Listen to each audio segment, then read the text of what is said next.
एक समय की बात है। एक घने जंगल में एक शेर राज करता था। उसका नाम था मृगराज।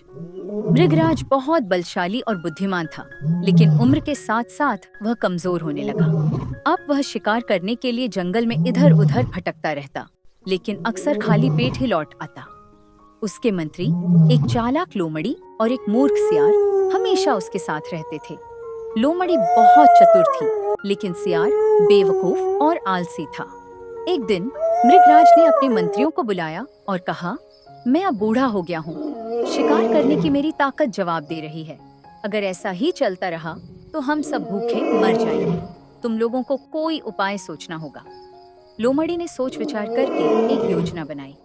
उसने कहा, महाराज, आप चिंता न करें। मैं एक ऐसा तरीका जानती हूँ जिससे आपको शिकार के लिए भटकना नहीं पड़ेगा।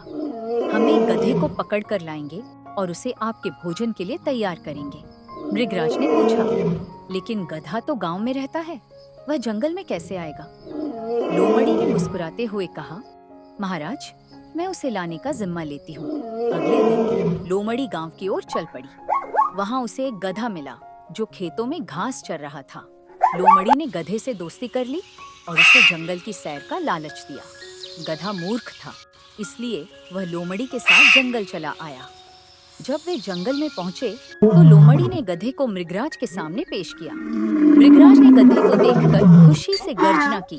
गधा डर गया और भागने लगा, लेकिन लोमड़ी ने उसे समझाया, डरो मत, ये हमारे महाराज हैं, वह तुम्हें कुछ नहीं करेंगे। गधे ने विश्वास कर लिया और शांत हो गया। मृगराज ने गधे को अपने पास रख लिया और उसे खिलाने पिलाने लगा। कुछ दिनों बाद मृगराज ने सोचा कि अब गधे को खाने का समय आ गया है। उसने लोमड़ी से कहा, कल सुबह हम इस गधे का शिकार करेंगे। लेकिन उसी रात मूर्ख सियार ने गधे के पास जाकर उसे डराने की सोची। वह गधे के पास गया और बोला, अरे गधे, तुम्हें पता है कि कल सुबह तुम्हारी मौत आने वाली है, महाराज तुम्हें खा जाएंगे। गधा डर गया और बोला, लेकिन मैंने तो कुछ गलत नहीं किया, मुझे क्यों मारा जाएगा? सियार ने कहा, तुम्हारी ताकत और सुंदरता से महाराज जलते हैं, इसलिए वह तुम्हें मारना चाहते हैं, लेकिन मैं तुम्हें बचा सकता हूँ। गधे ने पूछा, कैसे? सियार ने कहा, मैं तुम्हें एक जादुई पेंट देता हूँ, इसे लगाकर तुम खुद को चित्रित कर लो। इससे तुम इतने सुंदर लगोगे कि महाराज तुम्हें मारने की हिम्मत नहीं करेंगे। गधा मूर्ख था, इसलिए उसने सियार की बात मान ली। सियार ने उसे काली स्याही दी और कहा, इसे अपने शरीर पर लगा लो। गधे ने स्याही लगाकर अपने शरीर को चित्रित कर लिया। अगली सुबह जब मृगराज ने गधे को देखा तो वह हैरान रह गया। गधा काला और सफेद धब्बों से भरा हुआ था। मृगराज ने पूछा, यह क्या हुआ? लोमड़ी ने तुरंत समझ लिया कि यह सियार की करतूत है। उसने मृगराज से कहा, महाराज, यह गधा कोई साधारण गधा नहीं है, ये तो एक जादुई जानवर है। इसे मारने से हमारे जंगल पर बुरा प्रभाव पड़ सकता है। मृगराज ने लोमड़ी की बात मान ली और गधे को छोड़ दिया। गधा खुशी खुशी गांव लौट गया, लेकिन सियार को इस बात का पछतावा हुआ कि उसकी वजह से महाराज का शिकार बर्बाद हो गया। कुछ दिनों बाद मृगराज फिर से भूखा हो गया।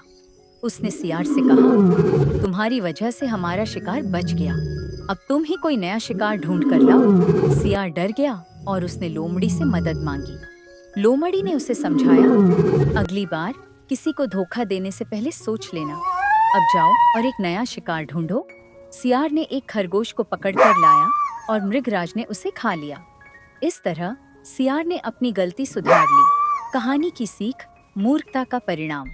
सियार की मूर्खता ने उसे मुश्किल में डाल दिया। हमें हर कदम पर सोच समझकर चलना चाहिए। धोखेबाजी का अंजाम, धोखा देने वाला हमेशा खुद ही फंसता है। ईमानदारी सबसे अच्छी नीति है। बुद्धिमानी की जीत। लोमड़ी ने अपनी बुद्धिमानी से स्थिति को संभाल लिया। बुद्धि हमेशा बल से बड़ी होती है। तो दोस्तों, अगर आपको यह कहानी पसंद आई हो तो वीडियो को लाइक करें, शेयर करें और चैनल को सब्सक्राइब करना न भूलें। हम आपके लिए ऐसी ही रोचक और शिक्षाप्रद कहानियाँ लेकर आते रहेंगे। धन्यवाद।